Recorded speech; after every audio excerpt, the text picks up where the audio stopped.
Hello everyone, কেমন আছে সবাই? Welcome to my first blog. তো এটা আমার আজকে ফার্স্ট ব্লগ। তো দেখতে থাকো, আজকে আমি যাব কলেজে। তো দেখতে থাকো আজকে কলেজ ভিডিও কেমন হয়। ঘড়ির কাঁটায় তখন 9টা।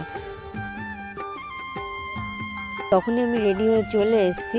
এই দেখো, দেখতে পাচ্ছ আমি রেডি হয়ে চলে এসেছি। তো তোমাদের কলেজে গেলে কোন জিনিসটা সবথেকে ভালো লাগে কমেন্টে জানিও। আমার তো এই আই কার্ড করতে দারুণ লাগে। আমার এই আই কার্ডটাই পছন্দ সবথেকে বেশি কলেজের। দেখো বেরিয়েও গেছি আমি ভ্যানে উঠে গেছি, কারণ ট্রেনে একটু লেট হয়ে গেছিলো আমার, তাই ভ্যানে উঠে গেছি। যদি হেঁটে যেতাম তাহলে ট্রেন পেতাম না। ভ্যান দিয়ে নেমে দেখি অলরেডি ট্রেন ঢুকে গেছে। তো ট্রেন দিয়ে নেমে তোমাদের সাথে দেখা হচ্ছে। ট্রেন দিয়ে নেমে গেছি আমি। ট্রেন দিয়ে নেমে আমি কলেজের উদ্দেশ্যে হাঁটা শুরু করে দিয়েছি। ট্রেন দিয়ে নেমে আমাকে 10-15 মিনিট হেঁটে যেতে হয় আমার কলেজে। দেখো কলেজে চলেও এসেছি।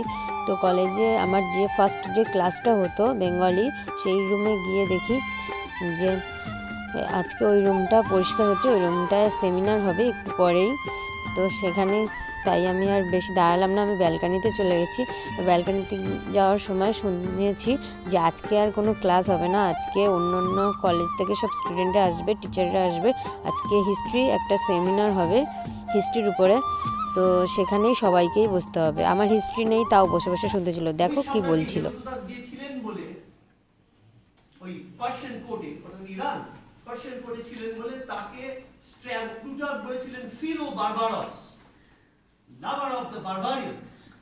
এই বারবারিয়ান কথাটা গ্রিকরা তখনই সচেতনভাবে ব্যবহার করছে যে they are after the non Greeks, the non Greeks are barbarians. কিন্তু রোমান আমলে যে বর্বর কথা বলে, যে বর্বরদের কথা বলা হচ্ছে, তারা কিন্তু ট্রুলি বারবারিয়ান। কেন বলছি? তারা কার?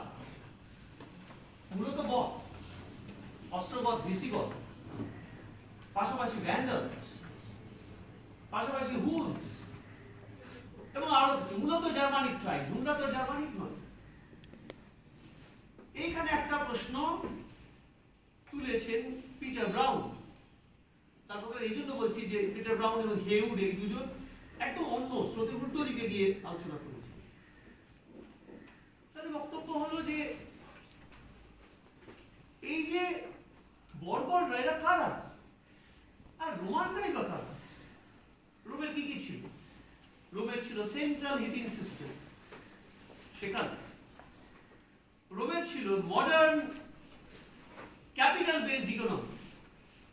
এখন তো বলাই হচ্ছে যে রোমান সাম্রাজ্যের মধ্যে অনেক বাজার অর্থনীতির একটা সন্নিবেশ ঘটেছিল, মার্কেট ইকোনমি। বন্ধ মানে শোনা মার্কেট ইকোনমি। তোমরা তো দেখতেই পেলে যে আমাদের সেমিনার শুরু হয়ে গেছে, আর আমাকে তো হা করে বসে থাকতে হচ্ছে, কারণ আমার হিস্ট্রি নেই। তাও আমাকে চুপচাপ শুনেই যেতে হচ্ছে, কারণ কাউকে বেরোতে দেবে না। তো ওখান দিয়েই কিছুক্ষণ পরে টিফিন দিয়েছিল, কফি আর কেক। তো আমি কফিটা খেয়েছিলাম, কেকটা ব্যাগেই রেখে দিয়েছিলাম।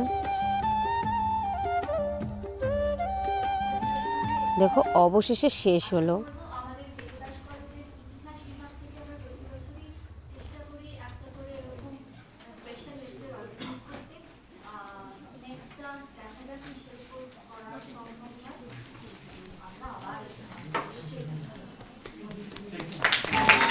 ওখান দিয়ে বেরিয়ে যাচ্ছি আমি, কারণ এরপরে আমার আর কোনো ক্লাস নেই। তাও বেরোতে বেরোতে দুটো বান্ধবীর সাথে দেখা হয়ে গেছে। ওরা ডেকে আমাকে আবার অন্য একটা রুমে নিয়ে গেছে। ও আমার পাশেই বাড়ি, তাই ও আমার সাথেই ফিরবে বলছিল। তার জন্য আমি গিয়ে ওর জন্য দাঁড়িয়েছিলাম। দেখো ওরা হচ্ছে কন্যাশ্রীর ফর্ম ফিল আপ করছিল, আর আমাকে তাই দাঁড় করিয়ে রেখেছিল। এবার যেই দেখলাম আমি ক্যামেরা অন করেছি, একজন তো হাত তুলে দিয়ে দিল। আর একজনকে আমি ডাকছি, ওর নাম হচ্ছে স্নেহা আর এর নাম হচ্ছে রাখি। তো স্নেহাকে একটু হাই করতে বললাম, ওরা তো হরিবোল করা শুরু করে দিল। দেখো ওর লেট হবে, তাই আমি বেরিয়ে গেছি কলেজ দিয়ে। ও বললো চলে যেতে, তাই আমি বেরিয়ে গেছি। এটা হচ্ছে আমার কলেজ। দেখো তখন টিফিনে যে কেকটা দিয়েছিল, সেই কেকটাই খেতে খেতে বেরিয়ে গেছি আমি কলেজ দিয়ে।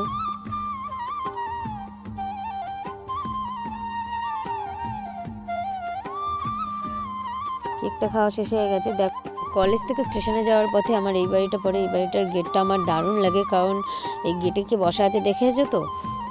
তো এই বাড়িটা রোজই আমি দেখতে দেখতে যাই, আবার দেখতে দেখতে আসি, কারণ বাড়িটা আমার দারুণ লাগে। তো চলো স্টেশনে গিয়ে দেখা হবে। স্টেশনে আমি চলে এসেছি। আমি উল্টো সাইডে বসেছিলাম, কারণ আমি উল্টো দিকেই যাব, কারণ আমি যেখান দিয়ে ট্রেনে উঠি সেই দিক দিয়ে প্রচুর ভিড় হয়। অন্য সাইডে ট্রেনেও উঠে গেছি, দেখতে পাচ্ছ। এবার আমি 3-4টে স্টেশন আগে গিয়ে নামবো। এই দেখো নেমেও গেছি, পিছন দিয়ে যে ট্রেনটা গেল ওই ট্রেনটাতেই আমি নেমেছি। এবার ব্রিজ টপকে ওপাশে যাব, কারণ ওপাশেই একটু পরেই আমার ট্রেন আসবে, আমার বাড়ি যাওয়ার ট্রেন আসবে। এবার ওই সাইডে গিয়ে দেখি সাথে সাথেই ট্রেন ঢুকে গেছে, আমিও ট্রেনে উঠে গেছি। বসার সিট পাইনি, তাই দাঁড়িয়েছিলাম, অনেক কষ্টর পরে বসার সিট পেয়েছি, কারণ হাফটা না আসলে ওরা কেউ বসতে দেয় না। দেখেছো সাইডে আমার দিদা, ওই দিদাটা তো ঘুমিয়ে পুরো এই দেশেই নেই মনে হচ্ছে, সেরকমভাবে ঘুমাচ্ছে। চলো তোমরা একবার বাইরের ভিউটা দেখে নাও।